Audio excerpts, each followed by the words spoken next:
Hello, this is Avinesh Sharma here and welcome back to the ground success. I hope आप सब अच्छे होंगे और आप सबकी प्रिपरेशन भी अच्छी चल रही होगी। आईएएस का पीवाईक्यू हमने स्टार्ट कर रखा है और पेपर 2022 को हम डिस्कस कर रहे हैं। तो उसी की सीरीज में हम अपना सेकंड लेक्चर आज डिस्कस करेंगे और पेपर 2022 में जो आईएएस का लेटेस्ट पेपर हुआ है उसमें 2022 में जो पॉलिटी के क्वेश्चंस हैं वो 10 12 15 क्वेश्चंस को आज हम देखेंगे कि एलिमिनेशन टेक्निक से कैसे उनको हम सॉल्व कर सकते हैं, किस तरह के क्वेश्चन रहे हैं वो। तो चलिए स्टार्ट करते हैं। इसके अलावा टेलीग्राम चैनल से आप जुड़ जाओ जिसमें मैं करंट अफेयर की जो विजन की मैगजीन मैंने चलाई हुई है उसकी पीडीएफ प्रोवाइड करा देता हूँ। और अगर आप बोलेंगे तो मैं आईएएस के पेपर्स की पीडीएफ भी मैं आपको प्रोवाइड करा दूंगा, द क्राउन सक्सेस ऑफिशियल। तो चलिए स्टार्ट करते हैं अपना आज का लेक्चर। सेकंड लेक्चर है ये। आज जो हम अपना पहला क्वेश्चन डिस्कस करेंगे वो करेंगे क्वेश्चन नंबर 11। इसमें है कोई स्टेटमेंट दी हुई है, क्या है कि एचएन संन्याल समिति की रिपोर्ट के अनुसरण में न्यायालय की अवमानना अधिनियम 1971 पारित किया गया था। ठीक है, ये स्टेटमेंट है केस में। और दूसरी स्टेटमेंट है कि भारत का संविधान, अभी सिर्फ रोक देते हैं, यही रोक देते हैं, अभी अभी इतना कुछ जैसे किसी को डीप नॉलेज नहीं है ना, तो उसके बारे में थोड़ा सा देख लेते हैं हम। तो इसे भी रोक दो, अगला स्टेटमेंट पढ़ लेते हैं अभी कि भारत का संविधान उच्चतम न्यायालय और उच्च न्यायालयों को अपनी अवमानना के लिए दंड देने हेतु शक्ति प्रदान करता है। हाँ जी, सेकंड स्टेटमेंट बिल्कुल ठीक है। ये आपने इजी है ना, कहीं कहीं सुना सुना लग रहा है, आपने कहीं पढ़ा होगा कि हाँ न्यायालय जो है अपनी अवमानना के लिए दंड, ये सब के बारे में संविधान जो है शक्ति देता है। तो ये सब के बारे में आपने कहीं सुना हो, तो ये वाली स्टेटमेंट आपकी ठीक हो गई। ठीक है, देखेंगे इसको हम एलिमिनेशन टेक्निक से कैसे यूज करेंगे। ठीक है जी। फिर आपने कहीं पढ़ा होगा तीसरा जो स्टेटमेंट है कि भारत का संविधान सिविल अवमानना। अब जैसे दूसरा वाला स्टेटमेंट आपको ठीक लग रहा है, दूसरा वाला स्टेटमेंट आपको ठीक लग रहा है, तो इस स्टेटमेंट के चलते जो हमारे एलिमिनेशन टेक्निक अगर हम यूज करेंगे तो स्टेटमेंट ये सी वाला और ये डी वाला तो हमारा गलत ही हो गया, क्योंकि दूसरा वाला हमें ठीक लग रहा है।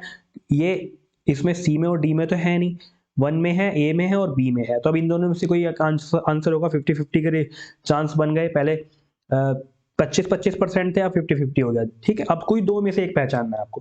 ठीक है, तीसरी स्टेटमेंट हम पढ़ते हैं कि भारत का संविधान जो है सिविल अवमानना और आपराधिक अवमानना को परिभाषित करता है। परिभाषा तो कहीं नहीं दी हुई है कि अवमानना किस तरह से हो सकती है, कोई एक पर्टिकुलर परिभाषा नहीं दी हुई, कोई एक पर्टिकुलर परिभाषा नहीं दी हुई है कि अवमानना कहाँ हो सकती है, कि अवमानना का मतलब क्या है, किस तरह से अवमानना होगी, क्या ऐसा बोला जाएगा कि जिससे अवमानना होगी। तो ऐसा तो कुछ कहीं दिया ही नहीं, कोई परिभाषा दी ही नहीं है। तो ये स्टेटमेंट 3 तो गलत हो गया। स्टेटमेंट 3 के गलत होते ही ये वाला देखो गलत हो गया, ये हमने दो क्रॉस चेक हो गया, ये नहीं हो सकता। और स्टेटमेंट 3 के गलत होते ही, ठीक है, अब फिर ये क्या, ये भी मतलब दो तो हमने वैसे ही चेक कर लिया था ये, अब बचे ये दो। ठीक है, स्टेटमेंट 3 का कोई मतलब ही नहीं है। अब आता है चौथा वाला, भारत में न्यायालय की अवमानना के विषय में कानून बनाने के लिए संसद में शक्ति निहित है। हाँ जी, ये कहीं सुन सुन लग रहा है आपको, बिल्कुल सही बात है, जो शक्ति है वो संसद में ही निहित है। ठीक है, ए वाला हमें इतना ज्यादा पता नहीं था तो उसे हमने छोड़ दिया। बाकी इस वाले के बेस पे और इस वाले के बेस पे और इसके बेस पे हम क्वेश्चन का आंसर ले आए। फोर्थ वाला बिल्कुल ठीक है, तो ऑप्शन ए भी गलत हो गया और हमारा आंसर क्या हो गया, ऑप्शन बी। ठीक है, देखिए इस तरह से आपको क्वेश्चन को टैकल करना है, सारे स्टेटमेंट ध्यान से पढ़ने हैं आपको।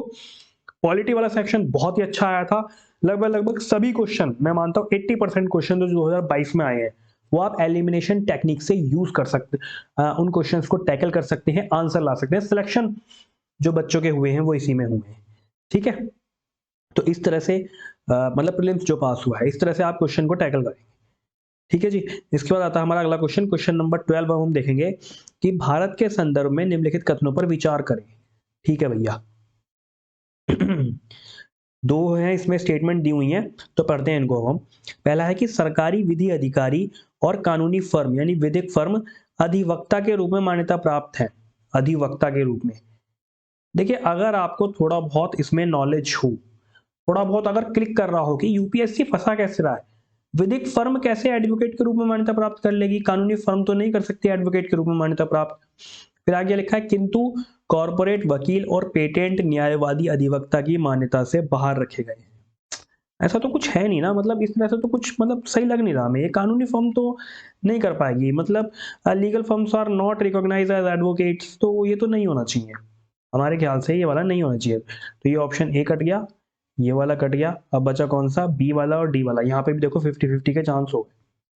ठीक है, उसके बाद है जो विधिक परिषद है यानी बार काउंसिल है, इनको कानूनी शिक्षा और विधि महाविद्यालयों की मान्यता के बारे में नियम करने की शक्ति है। हाँ जी, बिल्कुल है।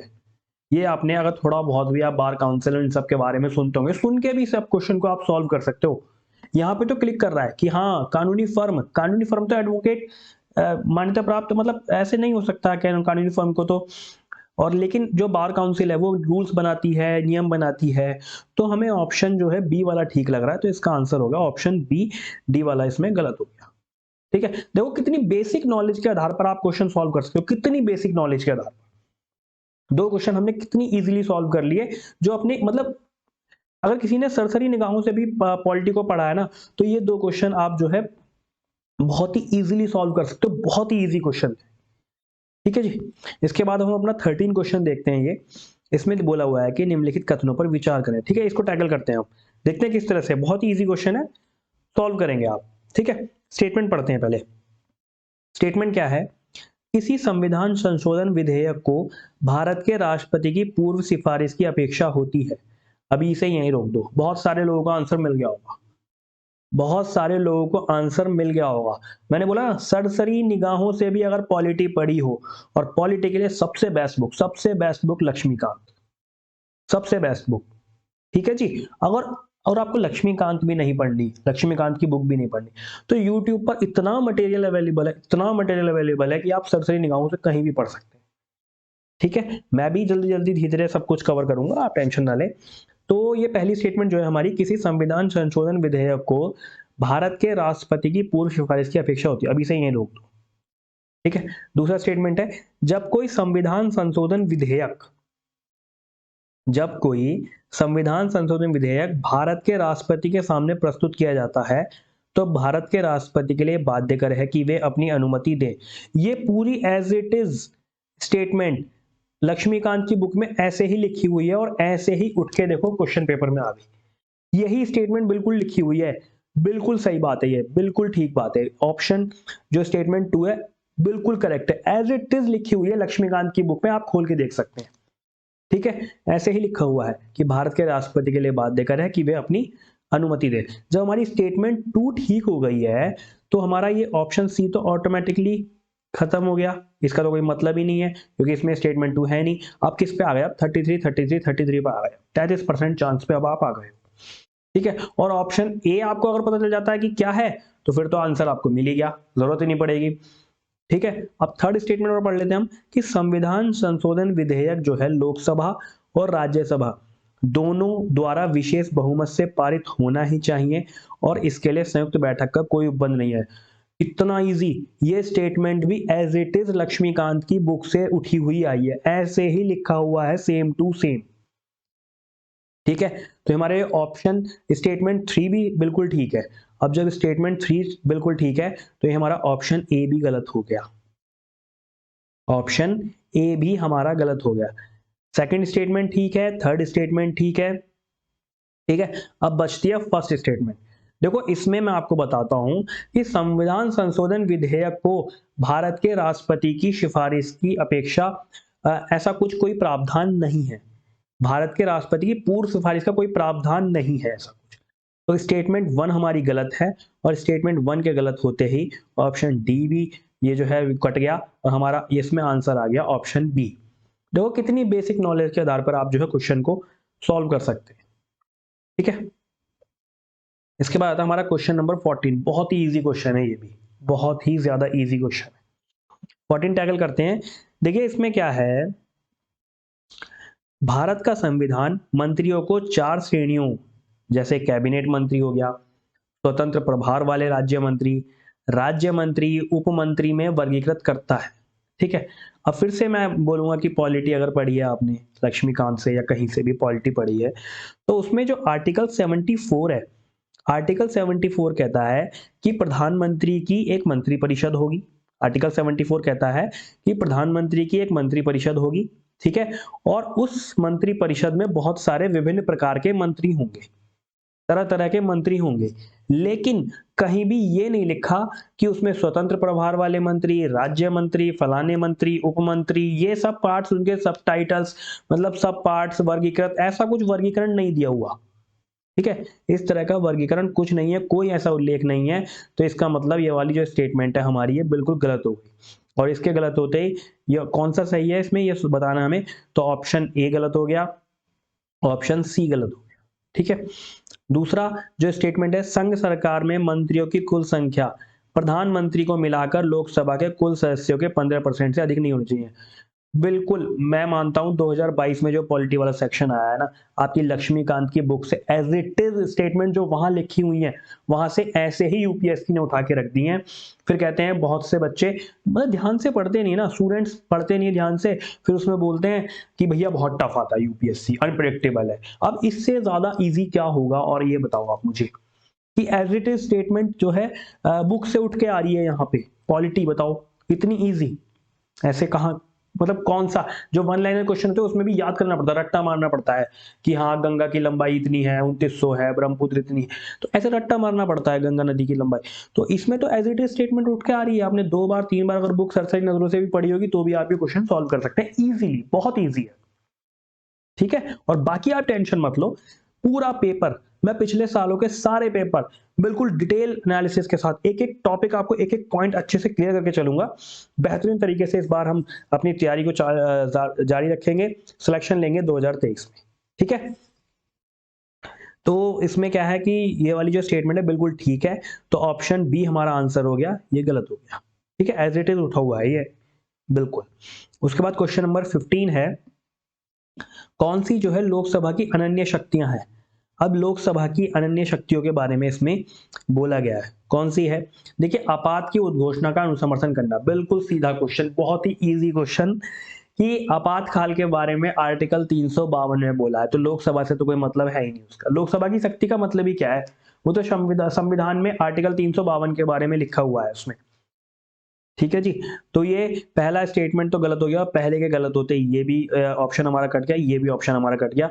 अब फिर से 50-50 पे आ गए ऑप्शन बी पे, मतलब एक स्टेटमेंट के पढ़ते ही हमारे 2 ऑप्शन खत्म। ठीक है, 50-50 पे आ गए।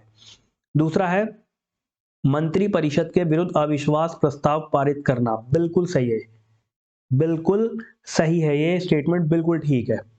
अविश्वास प्रस्ताव पारित करना क्यों, क्योंकि आर्टिकल जो 75 है उसका जो क्लॉज 3 है वो ये कहता है कि मंत्री परिषद जो है सामूहिक रूप से केवल लोकसभा के लिए उत्तरदायी है। मंत्री परिषद सामूहिक रूप से केवल लोकसभा के लिए उत्तरदायी है, और यहाँ लोकसभा के अनन्य शक्तियों के बारे में पूछा है, तो सीधी सी बात है कि जो अविश्वास प्रस्ताव होगा वो लोकसभा में होगा। मंत्री परिषद के बारे में है क्वेश्चन कि मंत्री परिषद सामूहिक रूप से लोकसभा के लिए प्रति उत्तरदायी है, तो यहाँ पे लोकसभा के बारे में पूछा, अविश्वास प्रस्ताव भी कहाँ लगेगा, लोकसभा में लगेगा, तो ऑप्शन बी इसका आंसर हो गया। थर्ड हमें पढ़ने की जरूरत ही नहीं पड़ी, लेकिन फिर भी स्टेटमेंट आपकी नॉलेज के लिए पढ़ते हैं। भारत के राष्ट्रपति महाभियोग चलाना, देखिए आर्टिकल जो 61 है इम्पीचमेंट ऑफ प्रेसिडेंट, उसमें दोनों सदनों की वोटिंग के जरिए ये इम्पीचमेंट चलेगा, तो ये लोकसभा की अनन्य शक्ति क्या है इसमें, ये तो इसमें दोनों सदनों का इंपॉर्टेंस है, तो आंसर इज ऑप्शन बी। ठीक है, इसके बाद हम अपना क्वेश्चन नंबर 16 देखते हैं, एंटी डिफेक्शन लॉ शेड्यूल 10 दल बदल विरोधी कानून के संदर्भ में निम्नलिखित कथनों पर विचार करें, निम्नलिखित कथनों पर विचार करें। ठीक है, इसमें क्या है, ये कानून विनिर्दिष्ट करता है कि कोई नाम निर्दिष्ट विधायक सदन में नियुक्त होने के 6 महीने के अंदर किसी राजनीतिक दल में शामिल नहीं हो सकता। देखिए उसमें क्या है, जो टाइम पीरियड है ना वो 6 महीने का नहीं है, ये देखो छोटी छोटी चीज है ना, ये ध्यान से पढ़ने को, 6 महीने के अंदर ये नहीं लिखा हुआ, यहाँ पे लिखा हुआ है कि 6 महीने की समाप्ति के बाद। जो स्टेटमेंट जो जिस तरह से थ्योरी लिखी हुई है ना बुक में, उसमें लिखा है कि 6 महीने की समाप्ति के बाद किसी राजनीतिक दल में शामिल नहीं हो सकता, तो स्टेटमेंट 1 हमारी गलत हो गई, और गलत होते ही ये ऑप्शन कट गया हमारा, ये ऑप्शन कट गया हमारा। ठीक है, फिर से 50-50 पे आ गए हम, मतलब एक स्टेटमेंट के पढ़ते ही छोटी सी चीज पकड़ते ही बस नस पकड़नी हल्की कहां पर है, उसके पकड़ते ही हम 2 स्टेटमेंट अपनी एकदम से खत्म कर देते हैं। और ऑप्शन बी क्या है इसमें, स्टेटमेंट बी क्या है कि यह कानून कोई समय अवधि नहीं देता जिसके अंदर पीठासीन अधिकारी को दल बदल मामला विनिश्चित करना होता है, बिल्कुल सही है वाली, option B is a right answer, ये भी कट गया इसका। ठीक है, मतलब जैसे क्वेश्चन, मतलब स्टेटमेंट ऐसे ही उठ के आ रही है जैसे बुक में लिखी हुई है। अब इससे भी इजी क्या होगा, आप ये बताओ मुझे। ठीक है, इसके बाद क्वेश्चन नंबर 17 को हम टैकल करते हैं। देखिए इसमें बोला है कि भारत का महान्यायवादी और भारत का सॉलिसिटर जनरल ही सरकार के एकमात्र अधिकारी हैं जिन्हें भारत की संसद की बैठकों में भाग लेने की अनुमति है। देखिए दो तरह से आप यहाँ स्टेटमेंट को पकड़ सकते हैं, इसको दो तरह से कैसे, एक तो भारत का महान्यायवादी और भारत का सॉलिसिटर जनरल। देखिए सॉलिसिटर जनरल का तो कोई इतना ज़्यादा इंपॉर्टेंस नहीं है क्योंकि वो महान्यायवादी के नीचे हो गया, ठीक है, तो वो सॉलिसिटर जनरल का तो कोई इतना बड़ा रोल है नहीं। मेन रोल किसका, अटॉर्नी जनरल ऑफ इंडिया यानी कि भारत का महान्यायवादी। दूसरा, यहाँ पे आपने पकड़ लिया कि भैया गलत बोल रहे हैं ये, सॉलिसिटर जनरल का तो कोई रोल है ही नहीं। दूसरा, सरकार के एकमात्र, एकमात्र ये जो बोला ना, ये जो वर्ड है एकमात्र, ये बहुत घातक है। एकमात्र वर्ड ये कैसे आता है, ये कैसे पता चलता है आपको, ये पता चलेगा प्रैक्टिस से कि हाँ यहाँ पे यूपीएससी ने झूठ बोला है हमसे, यहाँ पे यूपीएससी ने हमसे झूठ बोला है। तो यही आप स्टेटमेंट पकड़ लेंगे और स्टेटमेंट पकड़ते ही आपका, तो ये वाली जो आप ना पहले क्वेश्चन, जैसे क्वेश्चन आप पढ़ रहे हो, क्वेश्चन पढ़ के जहां आपने गलती पकड़ ली कि हाँ यहाँ गलत बोला यूपीएससी ने, वहीं आप जो है उसको काट दो, ऑप्शंस को काट दो, और ऑप्शंस के काटते ही ना आप देखो कि आधा प्रेशर खत्म हो जाएगा एग्जाम का, क्वेश्चंस का। पहले तो प्रेशर लेना ही नहीं, बहुत ही इजी पेपर रहता है, ठीक है, आधा प्रेशर खत्म हो जाएगा। कहाँ पहले 25% चांस थे, 50-50 पे आ गए, वो इस पे आ गए 50-50 पे, ठीक है। अब दूसरा स्टेटमेंट क्या है, दूसरा स्टेटमेंट ये कहता है कि, और इसमें ना आर्टिकल 88 में भी बोला हुआ है कि सॉलिसिटर जनरल का कोई रोल नहीं है, इसमें किसी तरह का कोई भी रोल नहीं है। दूसरा स्टेटमेंट ये कहता है कि भारत के संविधान के अकॉर्डिंग, भारत के संविधान के अनुसार भारत का महान्यायवादी यानी अटॉर्नी जनरल ऑफ इंडिया अपना त्यागपत्र दे देता है जब वह सरकार जिसने उसको नियुक्त किया था इस्तीफा देती है। भैया कितना झूठ बोल रखा है, साफ झूठ बोल रखा है। आर्टिकल 76 ये कहता है कि महान्यायवादी राष्ट्रपति के प्रसाद पर्यंत अपना पद धारण करते हैं, राष्ट्रपति के प्रसाद पर्यंत, और जब वो राष्ट्रपति के प्रसाद पर्यंत अपना पद धारण करते तो उनके जाने सरकार कल को इस्तीफा दे, परसों को इस्तीफा दे, पूरी सरकार हो जाए, उन्हें कुछ फर्क नहीं पड़ता इस चीज का, कुछ भी उन्हें फर्क नहीं पड़ता। आर्टिकल 76 कहता है महान्यायवादी राष्ट्रपति के प्रसाद पर्यंत, इसलिए सरकार के इस्तीफा देने से कोई फर्क नहीं पड़ता महान्यायवादी पे। स्टेटमेंट 2 भी गलत हो गई, स्टेटमेंट 2 भी गलत हो गई, इसका आंसर हो गया ऑप्शन डी, ठीक है, ये था हमारा। इसके बाद आता है हमारा question number 18। Question number 18 writ के बारे में, भारत के न्यायालय द्वारा जारी रिटों के संदर्भ में निम्नलिखित कथनों पर विचार करें। देखो इसमें भी आप बेसिक नॉलेज से क्वेश्चंस को टैकल करेंगे, ठीक है। अब बेसिक नॉलेज से कैसे, देखिए मैंडेमस आपने पढ़ा होगा, मैंडेमस और जो रिटें होती हैं कौन कौन सी होती है, किसी को कोई आइडिया, अगर किसी को कोई आइडिया हो आप लोग मुझे कमेंट में बता सकते हो, तो आप मुझे बताना, ठीक है। ये रिट कौन कौन सी होती है, कितने प्रकार के होते हैं, तो शॉर्ट में बता सकते हो आप। चलो हम स्टेटमेंट पढ़ते हैं कि किसी प्राइवेट संगठन के विरुद्ध जब तक कि उसको कोई सार्वजनिक कार्य नहीं सौंपा गया हो मैंडेमस नहीं होगा, यानी परमादेश नहीं होगा। बिल्कुल सही है ये स्टेटमेंट, एकदम करेक्ट स्टेटमेंट है ये। दूसरा, किसी कंपनी के विरुद्ध भले ही वह सरकारी कंपनी हो, यहीं फंसा दिया यूपीएससी ने, भले ही वह कोई सरकारी कंपनी हो, मींस अब किसी को प्रैक्टिस नहीं है, किसी को थोड़ा दिमाग नहीं लगाना यूपीएससी के पेपर सॉल्व करते हुए, तो वो फंस जाएगा। वो कहेगा अच्छा सरकारी कंपनी, सरकारी कंपनी को कौन रोक सकता है, भले सरकारी कंपनी मतलब सरकारी कंपनी को कौन आदेश देगा, नहीं दे सकता कोई आदेश। लेकिन नहीं, किसी कंपनी के विरुद्ध भले ही वह कोई सरकारी कंपनी हो मैंडेमस नहीं होगा, ऐसा कुछ नहीं है, मैंडेमस होगा चाहे वो सरकारी हो या प्राइवेट हो, ठीक है, यही फंसा सकता है यूपीएससी। देखो तो ये स्टेटमेंट हमारी स्टेटमेंट 2 गलत हो गई, और स्टेटमेंट 2 के गलत होते ही, स्टेटमेंट 2 के गलत होते ही ये देखो पहला दूसरा भी कट गया है, वो ऑप्शन ए भी कट गया, ऑप्शन बी भी कट गया और ऑप्शन डी भी कट गया। थर्ड हमें स्टेटमेंट पढ़ने की जरूरत ही नहीं पड़ी, option C is the right answer 1 और 3, ठीक है, क्योंकि वो सब कट गए, एलिमिनेशन टेक्निक से सब सॉल्व हो गया ना, बहुत ही इजी क्वेश्चन आते हैं। देखिए कोई भी फिर भी हम आपकी नॉलेज के लिए जो है ना थर्ड स्टेटमेंट पढ़ लेते हैं। कोई भी लोक प्रवण व्यक्ति यानी पब्लिक माइंडेड पर्सन अधिकार पक्ष यानी को वारंटो रिट प्राप्त करने हेतु न्यायालय में समावेदन करने के लिए पिटिशनर हो सकता है, याची हो सकता है, ठीक है, ये option C is the right answer. उसके बाद हमारा क्वेश्चन नंबर 20 है कि लोकसभा के उपाध्यक्ष के संदर्भ में निम्नलिखित कथनों पर विचार कीजिए। लोकसभा के उपाध्यक्ष के संदर्भ में, ठीक है जी। अब उपाध्यक्ष के बारे में देख लेते हैं हम। देखिए, लोकसभा की जो कार्य पद्धति है और कार्य संचालन है, वो नियमों के अकॉर्डिंग उपाध्यक्ष का निर्वाचन उस तारीख को होगा जो अध्यक्ष नियत करे। ठीक है, ये स्टेटमेंट हमारी बिल्कुल ठीक है और ये स्टेटमेंट ठीक है हमारी। तो मतलब पहली स्टेटमेंट ठीक है, तो पहली स्टेटमेंट ठीक होते ही हमारा ऑप्शन डी कट गया, ऑप्शन सी कट गया। ठीक है जी, ये हमारे कट गए हैं। उसके बाद में अगली स्टेटमेंट है, यह आज्ञापक उपबंध है कि लोकसभा के उपाध्यक्ष के रूप में किसी प्रतियोगी का निर्वाचन या तो मुख्य विपक्षी दल से या शासक दल से होगा। पूरी बुक में, संविधान में कहीं भी ऐसा कोई प्रावधान नहीं है कि विपक्षी दल से होना चाहिए उपाध्यक्ष या फलाने दल से होना चाहिए, किस पार्टी से होना चाहिए, ऐसा कोई भी प्रावधान नहीं है। और जब इस तरह का कोई प्रावधान नहीं है तो ऑप्शन बी भी हमारा कट हो गया। क्यों? क्योंकि स्टेटमेंट 2 गलत है। Answer is option A. तो कितना इजी तरीके से, कितनी बेसिक नॉलेज से हमने इसको सॉल्व कर लिया। बाकी के दो स्टेटमेंट हमें पढ़ने की जरूरत भी नहीं पड़ी, जरूरत भी नहीं पड़ी। शुरू के दो स्टेटमेंट देखते ही, शुरू के दो स्टेटमेंट देखते ही हमारा आंसर आ गया। बाकी के जो दो स्टेटमेंट लिखे वेस्ट है हमारे लिए, ये हमें पढ़ना ही नहीं जी, हमें तो आता है, हमने तो सॉल्व कर लिया, हमें तो पढ़ना ही नहीं है। अब टाइम ही नहीं है हमारे पास, इतना पूरा पेपर पढ़ा है, हमें वो सॉल्व करना है। ठीक है, बेसिक नॉलेज से आप देखो, बेसिक नॉलेज से क्वेश्चन सॉल्व कर लिया आपने।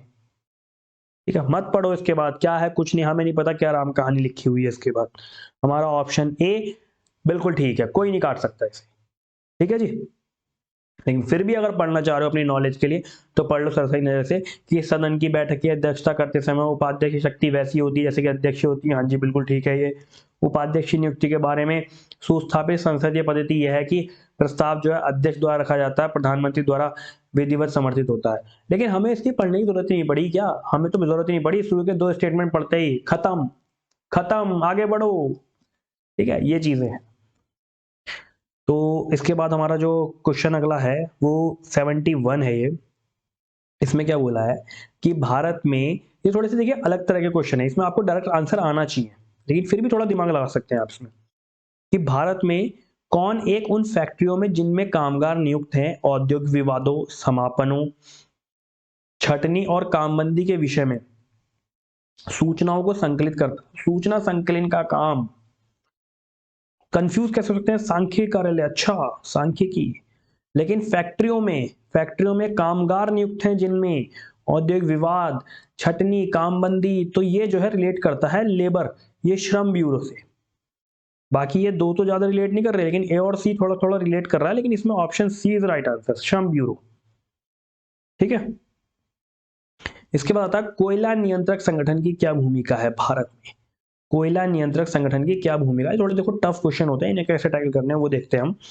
देखिए सीसीओ जो है, सीसीओ भारत सरकार में कोयला सांख्यिकी का प्रमुख स्रोत है। बिल्कुल ठीक है ये स्टेटमेंट, कोयला सांख्यिकी के प्रमुख स्रोत भारत सरकार में सीसीओ ही है, यानी कोल कंट्रोलर्स ऑर्गेनाइजेशन। ठीक है, यह जो है कोयला लिग्नाइट खंड के विकास की प्रगति का मॉनिटरिंग करता है। ये भी बिल्कुल ठीक है स्टेटमेंट। और ये पहली स्टेटमेंट ठीक होते ही और दूसरी स्टेटमेंट ठीक होते ही ये जो है ना आपका ऑप्शन बी कट गया ये, क्योंकि इसमें पहली और दूसरी दोनों ही स्टेटमेंट ठीक है। अब 33-33% पे आ गए आप। और तीसरा स्टेटमेंट क्या बोलता है इसमें कि यह कोयला युक्त क्षेत्रों के अधिग्रहण के संबंध में सरकार की अधिसूचना के प्रति किसी आपत्ति का अनुश्रवण करता है। ये भी स्टेटमेंट बिल्कुल ठीक है, तो ये ऑप्शन सी भी हमारा कट गया। ठीक है, इसके बाद में हमारा जो स्टेटमेंट 4 है वो डिसाइड करेगी आंसर क्या है। लेकिन मैं बताऊं आपको स्टेटमेंट 4 की हमें जरूरत नहीं पड़ेगी, तीसरी स्टेटमेंट हमारी ठीक होते ही ना ये ऑप्शन डी भी कट गया। देखो कितना इजीली एलिमिनेट हो गया ये भी। Answer is option A, option A. लेकिन ये तीसरी स्टेटमेंट हमारी ठीक है। ठीक है, चौथी हमें पढ़नी ही नहीं, हम पे टाइम ही नहीं है फालतू। आ जाओ अगले क्वेश्चन पे आ जाओ।